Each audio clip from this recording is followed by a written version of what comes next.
Hello दोस्तों, उम्मीद है कि आप लोगों को मेरी ये कहानी पसंद आ रही होंगी। तो वीडियो में आगे बढ़ने से पहले मेरे चैनल को सब्सक्राइब, लाइक, शेयर ज़रूर करें। तो चलिए शुरू करते हैं। तो आज ये कहानी का शीर्षक है बहू हमारी भगवाधारी। तो उत्तर प्रदेश के एक बड़े से शहर में एक छोटा सा परिवार रहा करता था। उसमें विनोद, उसकी पत्नी कविता और विनोद की माँ सुजाता रहा करती थी। विनोद और कविता की हाल में ही शादी हुई रहती है, जिस वजह से सुजाता को तो बहुत ज़्यादा मांस मछली खाना बहुत पसंद था। जिस वजह से वो आए दिन अपने लिए मांस मछली अपने हाथों से बनाया करती थी।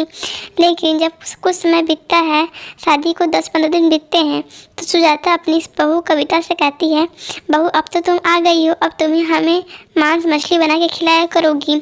तो इस बात पे कविता कहती है, क्या ये आप क्या बोल रही हैं?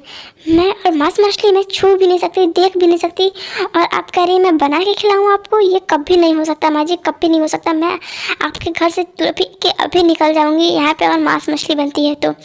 ये देख के सुजाता सोचती है, ये ऐसे क्यों बात कर रही है, मुझसे तो चिल्लाई क्यों बात कर रही है? वो धीरे से भी तो बोल सकती थी ना।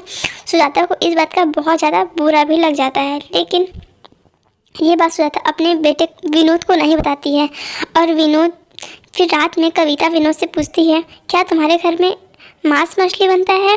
इस बात पे विनोद कहता है, हाँ क्यों नहीं, क्या तुम नहीं खाती मांस मछली? तो उस बात पर कविता कहती है, क्या तुम मांस मछली खाती हो? तुम इस घर से बाहर निकल जाओ, या फिर मैं इस घर से बाहर निकल जाती हूँ, मैं इस घर में नहीं रहूँगी, ये है वो है। इस विनोद और कविता का लड़ाई झगड़ा सुन के उसकी सास कमरे में एंट्री लेती हैं और कहती हैं कि बहू, हम लोग मांस मछली खाने वाले हैं और तुम नहीं खाती हो, तो तुम इस घर से निकल जाओ या फिर तुम खाना शुरू कर दो, क्योंकि हम दोनों तो मांस मछली कभी नहीं छोड़ सकते। इस बात पे कविता फुट फुट के रोने लगती है और कहती है, माँ जी मैं राम भक्त हूँ, प्लीज़ माँ जी ये सब छोड़ दीजिए, आप लोग मेरे साथ पूजा पाठ करिए।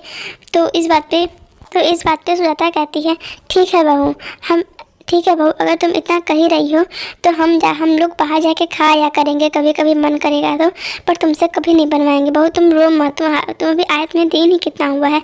ये कहकर विनोद और सुजाता मान जाते हैं बाहर जाके खाने के लिए, और कभी भी फिर वो दोनों कविता को नहीं कहते बनाने के लिए। और धीरे धीरे विनोद और सुजाता का खाने का भी शौक छूट जाता है मांसाहारी, और सब पूजा पाठ करने लगते हैं। तो थैंक्स फॉर वॉचिंग। वीडियो अच्छी लगी हो तो लाइक, शेयर, सब्सक्राइब करना ना भूलें। Bye bye.